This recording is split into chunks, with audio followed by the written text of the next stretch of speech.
আয়াত 143 ثمانية أزواج من الضأن اثنين ومن المعز اثنين قل آذكرين حرم أم الأنثيين أم اشتملت عليه أرحام الأنثيين نبئوني بعلم إن كنتم صادقين অনুবাদ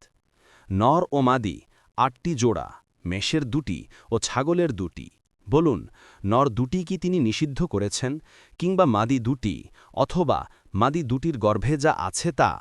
তোমরা সত্যবাদী হলে প্রমাণসহ আমাকে অবহিত করো তাফসির ১ নং ফুটনোটের বিবরণ অর্থাৎ পূর্বে বর্ণিত গবাদি পশুর মধ্যে উট গরু ও ছাগল মিলিয়ে ৮ প্রকার সেগুলোকে তিনিই সৃষ্টি করেছেন সেগুলোর কোনোটি আল্লাহ হারাম করেননি মুয়াস্সার ২ নং ফুটনোটের বিবরণ অর্থাৎ উপরোক্ত ৮ প্রকার আবার দুশ্রেণীতে বিভক্ত তন্মধ্যে ৪টি ছাগল জাতীয় বা ছোট আকারের ২টি হচ্ছে নর ও মাদি মেষের বাকি ২টি হচ্ছে ছাগলের নর ও মাদির বলুন হে রাসূল আল্লাহ তাআলা কি ছাগল জাতীয় পশুর ২ প্রকার নরকে হারাম করেছেন যদি তারা বলে হ্যাঁ তবে তারা মিথ্যা বলবে কেননা তারা ছাগল ও মেষের প্রতিটি নরকে নিষিদ্ধ মনে করে না আবার তাদেরকে জিজ্ঞাসা করুন আল্লাহ তাআলা কি ছাগল ও মেষের মাদিকে হারাম করেছেন যদি হ্যাঁ বলে তবে তারা মিথ্যা বলবে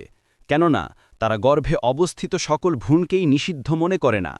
তাদেরকে আরও জিজ্ঞাসা করুন আল্লাহ তাআলা কি মেষ ও ছাগলের মাদির গর্ভে যা আছে তা হারাম করেছেন যদি হ্যাঁ বলে তবে তারা আবারও মিথ্যা বলবে কেননা তারা গর্ভে অবস্থিত সকল ভ্রূণকেই নিষিদ্ধ মনে করে না অতএব আমাকে এমন এক জ্ঞান ও প্রমাণের সন্ধান দাও যা দ্বারা তোমাদের মতের সত্যতা বুঝতে পারি যদি তোমরা তোমাদের রবের ব্যাপারে যা বলো সে বিষয় সত্যবাদী হও মুয়াস্সার পরবর্তী তাফসিরে যেতে ভিডিওটি শেষ হওয়ার পূর্বেই এই বক্সে ক্লিক করুন